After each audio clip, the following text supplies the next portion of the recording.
Mesdames et messieurs, bonjour. Le pétrole et le gaz occupent encore la plupart des journaux parus ce 3 juillet 2019. Rewmi Quotidien nous signale à sa une que Macky recadre Abdoul Mbaye, Sonko et compagnie dans ce dossier pétrole et gaz au Sénégal. Le président Macky Sall qui s'est prononcé hier sur le scandale Petrotim qui éclabousse son jeune frère Aliou Sall selon Rewmi Quotidien, qui nous apprend aussi que le chef de l'État a remonté les bretelles à l'opposition sans pour autant les nommer. Ce quotidien du groupe Promo Consulting nous apprend aussi que le président Sall va même signer un fast-track la loi sur le contenu local des hydrocarbures qui fera gagner notre cher Sénégal entre 55 et 62% sur les contrats. Et le même Macky Sall tente de laver son frère selon Walf Quotidien. Le président de la République qui a profité hier de la concertation nationale sur le contenu local dans le secteur pétrogaz pour répondre une nouvelle fois aux détracteurs de son jeune frère, et c'est dans un discours fleuve de rappel aux mesures prises depuis 2016 selon Walf Quotidien que notre cher président a voulu laver à grande eau ce dernier. Et la Tribune nous donne pendant ce temps les assurances de Macky Sall, lui qui soutient dans ce quotidien qu'il ne laissera personne porter atteinte à l'intérêt des ressources naturelles et que les droits des investisseurs seront respectés dans cette exploitation ou gestion des hydrocarbures. Au même moment, Dakar Times lui nous livre les bonnes nouvelles de Macky, le chef de l'État qui promet dans ce quotidien la signature du décret d'application du contenu local en fast track. Et ce quotidien nous apprend aussi que le chef de l'État a donné des instructions au ministre chargé du pétrole et des énergies de mettre dans le cause pétrogaz 2 personnes, l'opposition et une de la société civile. Dakar Times qui nous détaille aussi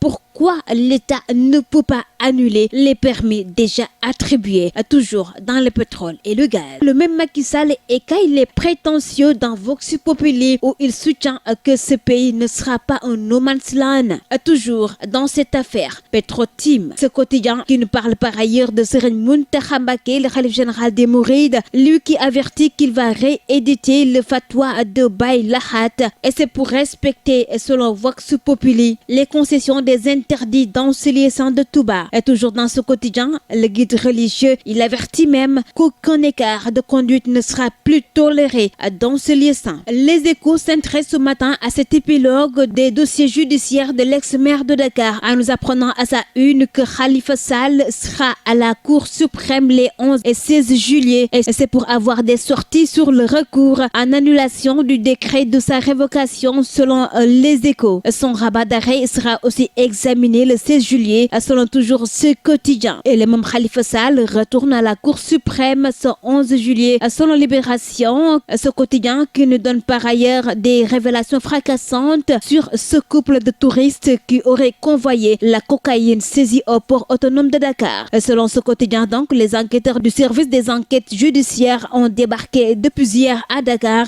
après une polémique éclaboussant la présidence en Angola. Et revenant dans Rewmi Quotidien, l'on nous apprend pourtant que l'Angola s'en lave les mains dans cette affaire de saisine de drogue au port de Dakar et dément même avoir commandité ce véhicule qui convoyait cette drogue. Et de son côté, l'Observateur s'intéresse à cette disparition d'une partie de cette drogue au port de Dakar. Selon ce quotidien, les présumés voleurs sont déférés ce mercredi même au parquet. À part le foot à présent avec Record qui revient sur cette Coupe d'Afrique des Nations et nous dresse ce matin le bilan du premier tour des Lions. Ce quotidien des sportifs nous apprend que Kalidou Koulibaly et Pape Alioune Ndiaye ils sont en pilier. Et Stade Quotidien pendant ce temps nous parle de ces chocs explosifs déjà notés dans ces huitièmes de finale: Nigeria, Cameroun, Algérie, Guinée et Mali, Côte d'Ivoire, et bien sûr le Sénégal qui affrontera l'Ouganda, et ce sera ce vendredi même. Et selon toujours ce quotidien de Stade, les Lions font face à l'équation du bloc bas. Ce quotidien de Stade qui nous parle aussi d'Edouard Mendy, notre